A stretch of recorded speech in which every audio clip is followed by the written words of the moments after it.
പ്രിയങ്കരനും ഏറെ ആരാധ്യനുമായ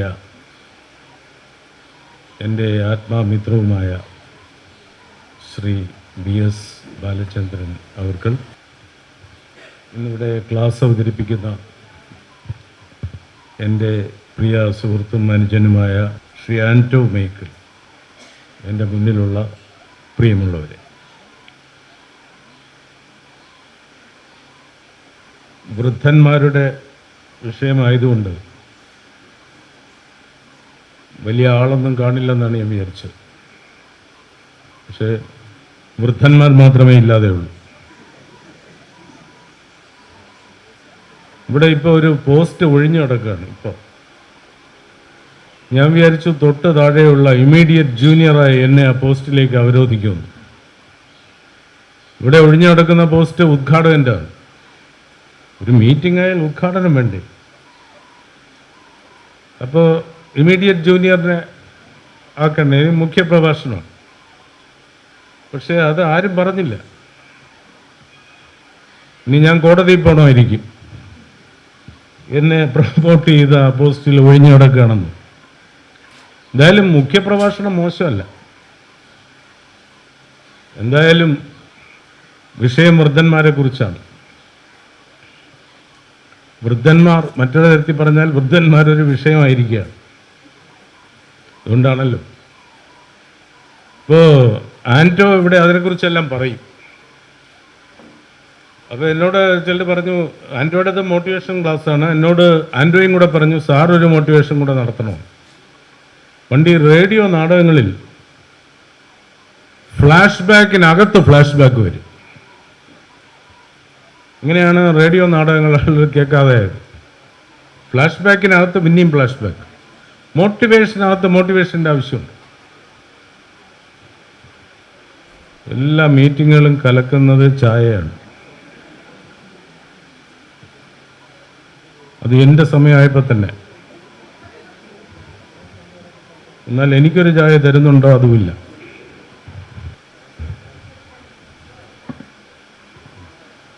ചായ കൊടുക്കുമ്പോൾ ഉള്ള കുഴപ്പം ആളുകളുടെ ശ്രദ്ധ മുഴുവൻ മാറിപ്പോകും. പിന്നെ അവിടെ തർക്കങ്ങളാണ്. എനിക്ക് വിത്തൗട്ട്. അത് കേട്ട് തൊട്ട് പറയുന്ന വൃദ്ധൻ പറയുന്നു, വൃദ്ധൻ എനിക്ക് പഞ്ചസാര ഇടാം, ഞാൻ വിത്തൗട്ട് അല്ല. എനിക്കിപ്പോൾ ഓർമ്മ വരുന്നത് പണ്ട് എവിടെയോ വായിച്ച ഒരു കഥയാണ്. പഴയ ഒരു കഥ. കാശി രാജ്യം ഭരിച്ചിരുന്ന ഒരു രാജാവിൻ്റെ കാലത്തുള്ള കഥ. രാജാവിൻ്റെ പേര് ബ്രഹ്മദത്തൻ എന്നാണ്. ഈ ബ്രഹ്മദത്തൻ്റെ കാലത്ത് ഭരണം ഒരു സുഖമല്ല. ഒന്നും നടക്കുന്നില്ല. സ്റ്റാൻഡ് സ്റ്റിൽ എന്നൊക്കെ പറയുന്ന പോലെ ഒന്നും അങ്ങോട്ട് നടക്കുന്നില്ല. ബ്രഹ്മദത്തൻ്റെയും കുറ്റമല്ല. അദ്ദേഹം പലതും പരീക്ഷിച്ച് നോക്കി, വികസന പരിപാടികളൊക്കെ കൊണ്ടുവന്ന് നോക്കി, ആളുകൾക്കൊരു തൃപ്തിയില്ല. അങ്ങനെ ആകെ ഒരു അരക്ഷിതാവസ്ഥയായിരുന്നപ്പോൾ ബ്രഹ്മദത്തൻ്റെ ഈ അധികാര പരിധിയിൽ തന്നെയുള്ള ഒരു വന മേഖലയിൽ 4 മൃഗങ്ങൾ ഒരുമിച്ച് കൂടി. അവർ ചേർന്നു. ജന്തുജന സഖ്യം. അവർ ചേർന്നു. അതിൽ ആനയുണ്ട്, മുയലുണ്ട്, കുരങ്ങനുണ്ട്, കുരുവിയുണ്ട്. 4 സെക്ഷനിൽ നിന്ന് വന്നവരാണ്. ആനയും മുയലും കുരുവിയും, ഇനി ഒരാളെ കൂടെ പറഞ്ഞല്ലോ, കുരങ്ങനുമൊക്കെ ആയിട്ട് കൂടി. ആനയായിരുന്നു അധ്യക്ഷൻ. ആന പറഞ്ഞു, നമ്മുടെ ഈ ബ്രഹ്മദത്തൻ രാജാവിൻ്റെ കാലം ഒട്ടും അങ്ങോട്ട് സുഖമാവുന്നില്ല. ഇവിടെ നമ്മുടെ രാജ്യത്ത് ഈ മൊത്തം ഒരു എരണക്കേടാണ്. എനിക്ക് തോന്നി ഈ ആന തിരുവനന്തപുരത്തുകാരനാണെന്ന് തോന്നുന്നു. ഐശ്വര്യക്കേടെന്നല്ല ആന പറഞ്ഞു, മൊത്തം ഒരു എരണക്കേടാണ്.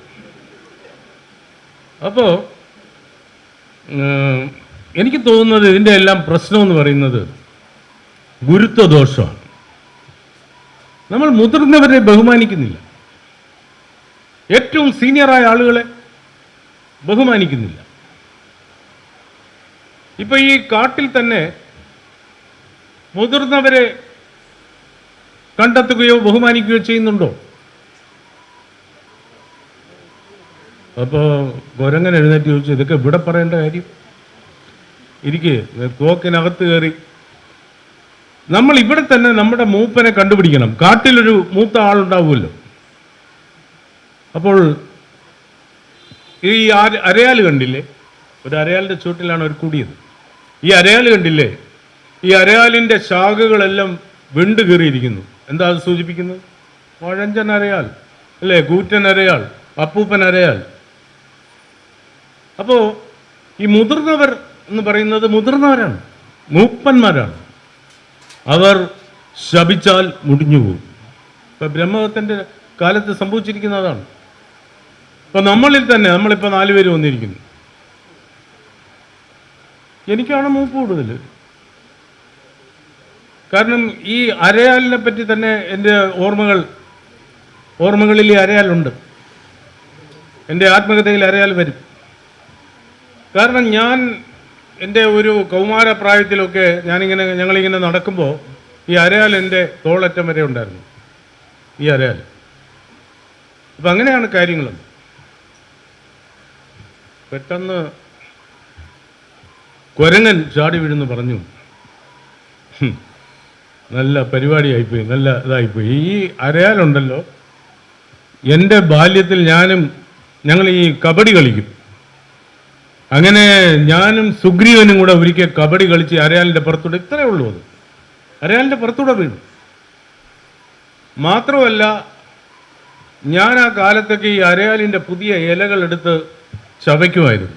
അമ്മച്ചി എത്ര അടി അടിച്ചിട്ടുണ്ടെന്നറിയാം, എപ്പോഴും ആ പാട് കിടപ്പുണ്ട്. അമ്മച്ചി അടിച്ചത് നന്നായി, അല്ലെങ്കിൽ ഇപ്പോൾ ഈ അരയാൽ ഇവിടെ കാണില്ലായിരുന്നു. ഒരു ഡ്രഗ് എഫക്റ്റ് ഉണ്ട് ഈ അരയാലിൻ്റെ പുതിയ ഇലകൾക്ക്.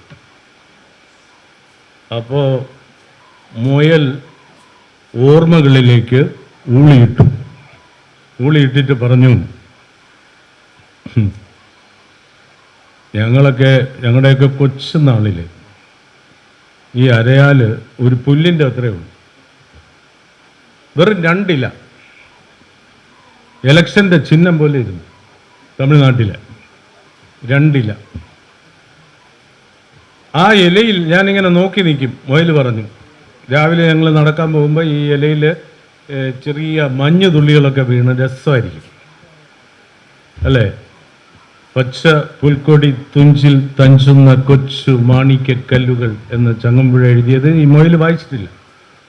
എങ്കിലും മുയൽ പറഞ്ഞു, നല്ല തുഷാര ബിന്ദുക്കളൊക്കെ വീണ്, ഹിമബിന്ദുക്കളൊക്കെ വീണ് രസമായിരിക്കും. അപ്പോൾ ഞാൻ അതിനേക്കാൾ മുമ്പ് ഇവൻ ഇത്ര ഉള്ളപ്പോഴേ കണ്ടിട്ടുള്ളതാണ്. മൂപ്പ് പറഞ്ഞു വരികയാണ്. പെട്ടെന്ന് കുരുവി ഇരുന്ന് തന്നെത്താനെ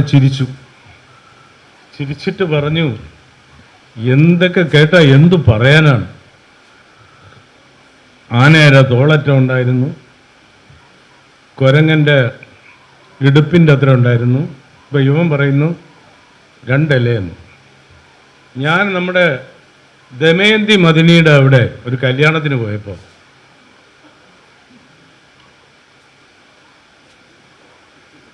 അവിടെ അവൾ പറഞ്ഞ അന്ന് പോണ്ട, അന്ന് ബാലയുണ്ട്, ബാല കണ്ടിട്ട് പോകാമെന്ന് പറഞ്ഞു.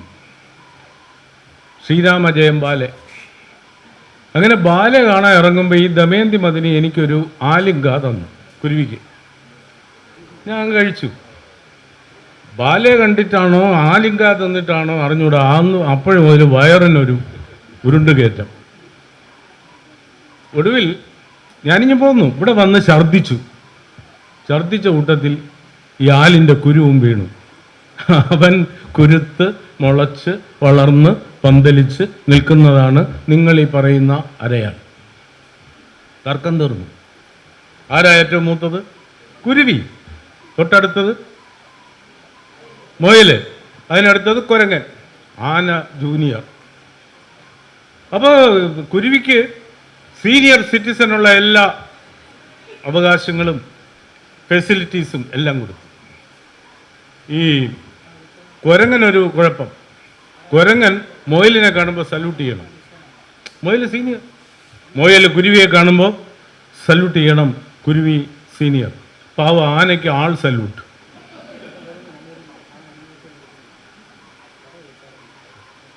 അവരുടെ പ്രശ്നം തീർന്നു.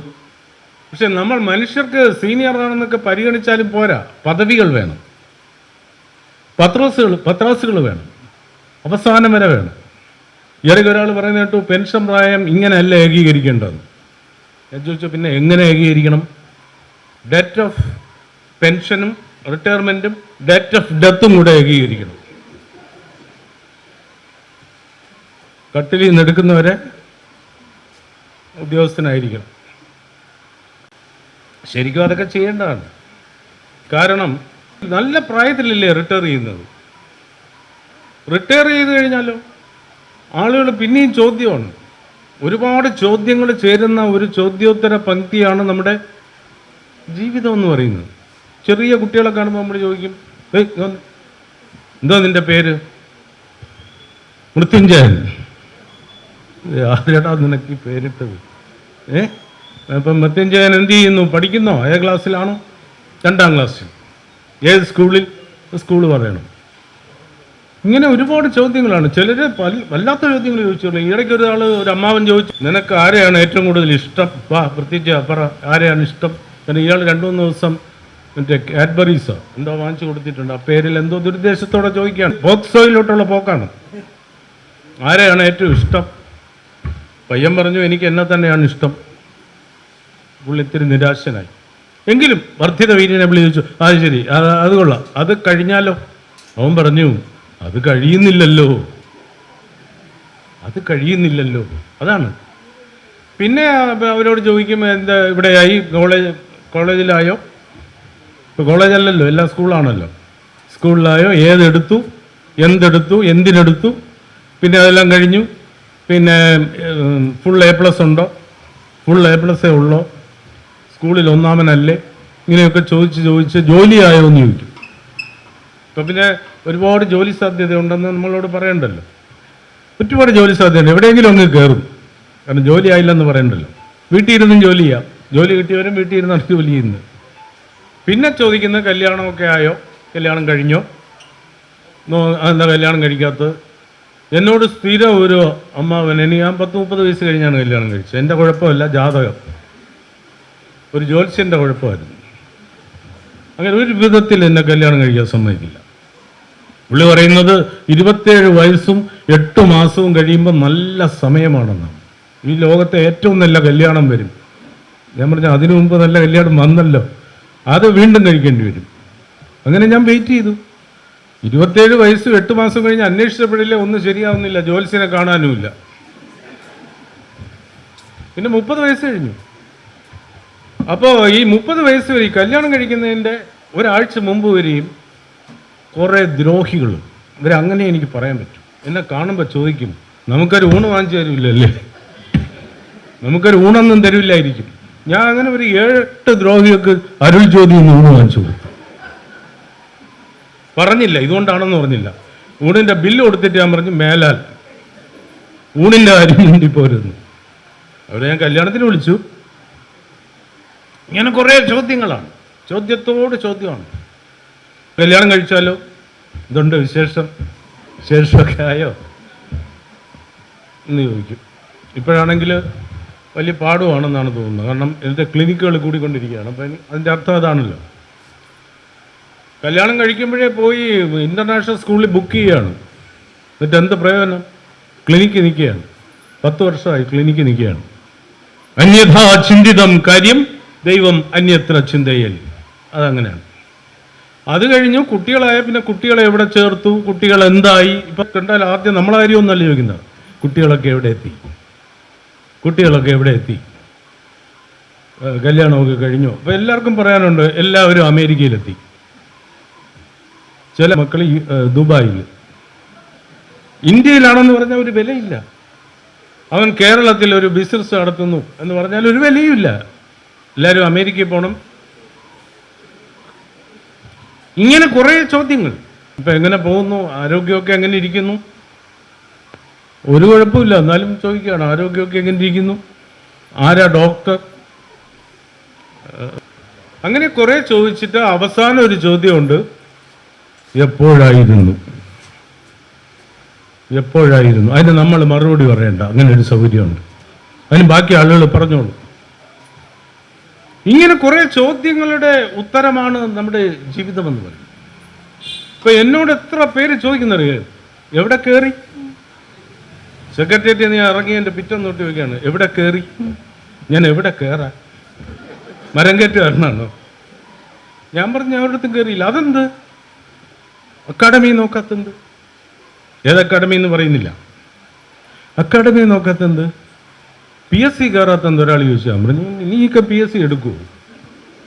അല്ല, മെമ്പറായിട്ട് കയറണം. എന്നിട്ട് അയാൾ അടുത്ത വാചകം, അല്ലെങ്കിൽ ചെയർമാനായിട്ട് കയറണം, മെമ്പറിൻ്റെ താഴെയാണ്, എല്ലാം വഴി കിടക്കുകയാണ്. ഇങ്ങനെ കുറേ ചോദ്യങ്ങളാണ്. അതൊരു വലിയ പ്രശ്നമാണെന്നേ. നമ്മൾ വീട്ടിൽ അങ്ങനെ ഇരിക്കാൻ പറ്റുമോ? എത്ര നേരം എന്ന് പറഞ്ഞ് വീട്ടിൽ ഇരിക്കും? എത്ര നേരം എന്ന് പറഞ്ഞ് ഭാര്യയോട് സംസാരിക്കും? അല്ലെ തന്നെ പുള്ളിക്കാരിക്ക് അത് താല്പര്യമില്ല, പണ്ടേ ഇല്ല. ആദ്യത്തെ ആഴ്ച സബ്ജക്റ്റ് തീർന്നതാണ്. ആദ്യത്തെ ആഴ്ച എന്തൊരു സ്പീഡായിരുന്നു പറയാം രണ്ടെണ്ണത്തിനും. എൻ്റെ ഉണ്ടല്ലോ, ഞാൻ ഉണ്ടല്ലോ, കോളേജിൽ പഠിക്കുമ്പോണ്ടല്ലോ, സബ്ജക്റ്റ് തീർന്നു. ചായ എടുത്ത് വെച്ചിരിക്കുന്നു. ആ, ഊണൻ വെളിയിൽ നിന്ന് കഴിച്ചോളണം. ഓ,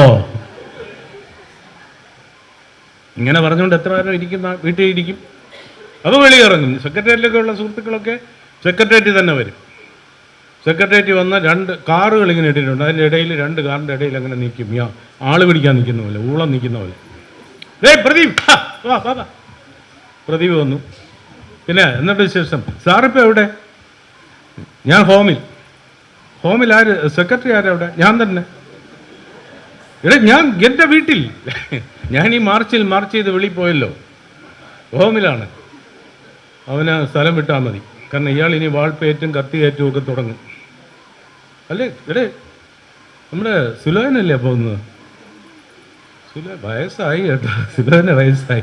സുലോനെ നോക്കിയിരിക്കുന്ന ഗ്യാപ്പിൽ അവൻ അങ്ങ് പോയി.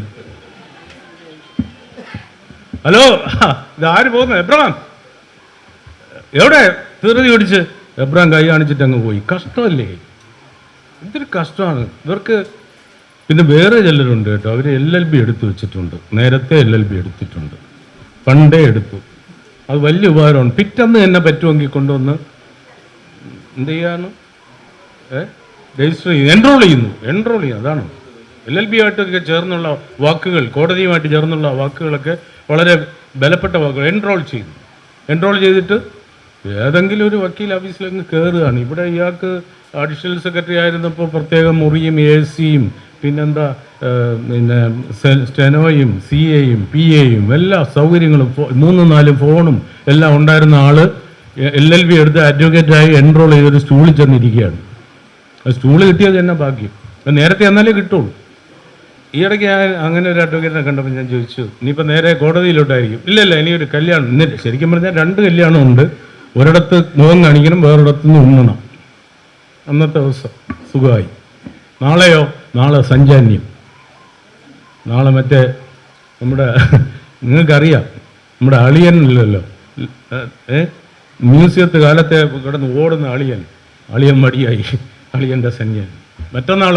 മറ്റന്നാ നമ്മുടെ മാമൻ്റെ മോൻ്റെ മരുമോൻ്റെ പാല് കാച്ച്, വീടിൻ്റെ പാലിൻ്റെ കാച്ച്, അതിന് പോകണം. അതിൻ്റെ അടുത്ത ദിവസം ഒരു പരിപാടിയുണ്ട്. അന്നാണ് കുടുംബ കൂട്ടായ്മ. നമ്മൾ പാറവിളയുള്ളവരാണല്ലോ, പാറവിള ഫാമിലിയുടെ കുടുംബ കൂട്ടായ്മ എന്ന് പറഞ്ഞാൽ പാറവിള എന്നല്ല പേരിട്ടിരിക്കുന്ന, അങ്ങനെയല്ല, മൗണ്ട് ഗാർഡൻസ് പാറവിള എന്നൊക്കെ പറഞ്ഞാൽ ആരെങ്കിലും വരുമോ? സാർ, പാറവിള കുടുംബ കൂട്ടായ്മയിൽ സാർ മുഖ്യ പ്രഭാഷകനായിട്ട് വരണമെന്ന് എന്നെ വിളിച്ചാൽ ഞാൻ പോവില്ല. പാറവിളയില്ലോ, മൗണ്ട് ഗാർഡൻസിൽ സാറാണ് സ്റ്റാർ സ്പീക്കർ. എപ്പോൾ ചെന്നെന്ന് ചോദിച്ചാൽ ഇവരാരും വാദിക്കുന്നുമില്ല, ഒന്നുമില്ല. ഇതൊക്കെ ഒരു എൻഗേജ്മെൻ്റാണ്. അപ്പോൾ നമ്മുടെ പ്രായമായ ആളുകൾക്ക് വേണ്ടത് എൻഗേജ്മെൻറ്റ്സാണ്. പക്ഷേ ഞാൻ ഒരു കാര്യം പറയട്ടെ, ഞാൻ അവസാനിപ്പിക്കുകയാണ്. ആൻഡ്രോ സെക്രട്ടറി ആക്കിയിട്ടിരിക്കുകയാണ് ഇവിടെ. ആൻഡോ അത്രയല്ലേ ആയുള്ളൂ. സാക്ഷാൽ CP നായർ ഇരിക്കുന്ന വേദിയിൽ ഒരാൾ സ്വാഗതം പറഞ്ഞ കൂട്ടത്തിൽ പറഞ്ഞു, മുൻ chief secretary Shri K. Sudarshan sir ഇവിടെ എത്തിയിട്ടുണ്ട്. അന്ന് ഞാൻ സർവീസിലും ഉണ്ട്, അതാണ് അതിലും വിശേഷം. സാറ് ഞെട്ടി എന്നെ ഒന്ന് നോക്കി. അതിനുശേഷം നേരെ അദ്ദേഹത്തിന് അങ്ങോട്ട് തിരിഞ്ഞിട്ടില്ല, നോക്കിപ്പോവില്ല. അദ്ദേഹം ചീഫ് സെക്രട്ടറി ആയിരുന്നു. വേറെ ഈയിടയ്ക്ക് ഒരാൾ കേണലാണെന്ന് പറഞ്ഞു. എന്നെ കണ്ട കേണലെന്ന് തോന്നുന്നു, കേണലെന്ന് തോന്നുമോ? ബ്രിഗേഡിയർ എന്ന് പറയുന്ന ഇനി എന്താണെന്ന് അറിഞ്ഞൂടാ. എന്തായാലും ഞാൻ പറയുന്നത്, നമ്മുടെ ഈ പുരുഷന്മാരുടെയും സ്ത്രീകളുടെയും അതെ ജീവിതത്തിലെ ഏറ്റവും സുരഭിതമായ കാലം രണ്ടാമത്തെ കാലമാണ്, പുരുഷന്മാരെ സംബന്ധിച്ച് പ്രത്യേകിച്ചും. കാരണം നമ്മൾ ഈ അറിയപ്പെടുന്ന പുരുഷന്മാരെല്ലാം അവരേറ്റവും അധികം അവരുടെ ഗ്ലോറിയസ് ആയ സമുന്നതമായ പദവികളിലെത്തിയത് ശരിക്കും പറഞ്ഞാൽ 60 വയസ്സ് കഴിഞ്ഞിട്ടാണ്. അതിപ്പോൾ VS അച്യുതാനന്ദനായാലും ശരി, സുരേഷ് ഗോപി ആയാലും ശരി. ഈ 60 വയസ്സിനുള്ളിൽ അവരെന്തെടുക്കായിരുന്നു നമുക്ക് തോന്നിപ്പോകും. ഇവരെല്ലാം ഈ സെക്കൻഡ് ഹാഫിലാണ് ഫ്ലറിഷ് ചെയ്യുന്നത്. അത് VR കൃഷ്ണയ്യരായാലും ശ്രീധരനായാലും ഇവരെല്ലാം നമ്മൾ ജനകീയമായി അറിയുന്നതും അവരതിൻ്റെ ഏറ്റവും ഉത്തുംഗതയിലെത്തുന്നതും സെക്കൻഡ് ഹാഫിലാണ്. ഈ സെക്കൻഡ് ഹാഫിൽ നമ്മൾ വളരെ ഫലപ്രദമായി പ്രവർത്തിക്കണം. ശിഷ്ടജീവിതം വളരെ ഉത്കൃഷ്ടമായ ജീവിതമാണ്, വിശിഷ്ടമായ ജീവിതമാണ്, സന്തുഷ്ടമായ ജീവിതമാണ്. അത് ആ മട്ടിൽ തന്നെ നമ്മൾ ഉയർത്തിയെടുക്കണം. നമുക്കൊരുപാട് കാര്യങ്ങൾ ചെയ്യാനുണ്ടാകും. നമ്മളിപ്പോൾ പഠിച്ച അല്ലെങ്കിൽ ചെയ്ത ജോലിയുടെ ഒരു കൺസൾട്ടൻ്റ് ആവുകയോ അല്ലെങ്കിൽ അതിന് ക്ലാസ് എടുക്കാൻ പോവുകയോ അല്ല. നമ്മൾ ഒരുപാട് പ്രതിഭകളുണ്ട്, പാടാൻ കഴിവുള്ളവരുണ്ട്, അതുപോലെ വരയ്ക്കാൻ കഴിവുള്ളവരുണ്ട്, അങ്ങനെ മാനേജ്മെൻറ്റിൽ കഴിവുള്ളവരുണ്ട്. ഏത് മേഖലയിലാണോ നമ്മളുടെ മനസ്സ് നമ്മളെ നയിക്കുന്നത്, നമ്മുടെ വിലാസങ്ങളും പ്രതിഭയും വൈഭവങ്ങളും നമ്മളെ പ്രോത്സാഹിപ്പിക്കുന്നത്, ആ മേഖലയിലൂടെ മുന്നോട്ട് പോവുക. അത് മുമ്പ് ചെയ്ത തൊഴിലിൻ്റെ തുടർച്ചയാവണമെന്നൊന്നുമില്ല. അങ്ങനെ പോയാൽ നിങ്ങൾക്ക് വളരെ മുന്നോട്ട് പോകാൻ പറ്റും. ഒരിക്കലും നിങ്ങൾ മുഷിയുകയില്ല, വീട്ടിലിരുന്ന് വെറുതെ ബോറടിക്കുകയില്ല. എന്നുമെന്നും നവങ്ങളായ സുരഭിലങ്ങളായ സുഗന്ധപൂരിതമായ മേഖലകളിലൂടെ നിങ്ങൾക്ക് വ്യാപരിക്കാൻ സാധിക്കും. അതുകൊണ്ട് അതിനെക്കുറിച്ചാണ് ആൻഡ്രോ പറയുന്നത്. നമ്മളുടെ ഇനിയുള്ള ജീവിതം എനർജറ്റിക് ആവട്ടെ, എൻതൂസിയാസ്റ്റിക് ആവട്ടെ, എഫിഷ്യൻ്റ് ആവട്ടെ, എമിനൻ്റ് ആവട്ടെ എന്ന് പറഞ്ഞുകൊണ്ട് അത് ഏറ്റവും പ്രോജ്വലമാകട്ടെ, സന്തുഷ്ടമാകട്ടെ, വിശിഷ്ടമാകട്ടെ, പരിപുഷ്ടമാകട്ടെ, ഉത്കൃഷ്ടമാകട്ടെ എന്നും പറഞ്ഞുകൊണ്ട് ഞാൻ എൻ്റെ ഉദ്ഘാടനം ചെയ്യുന്നില്ല, വാക്കുകൾ ചുരുക്കുന്നു. നിങ്ങൾക്കെൻ്റെ നമസ്കാരം.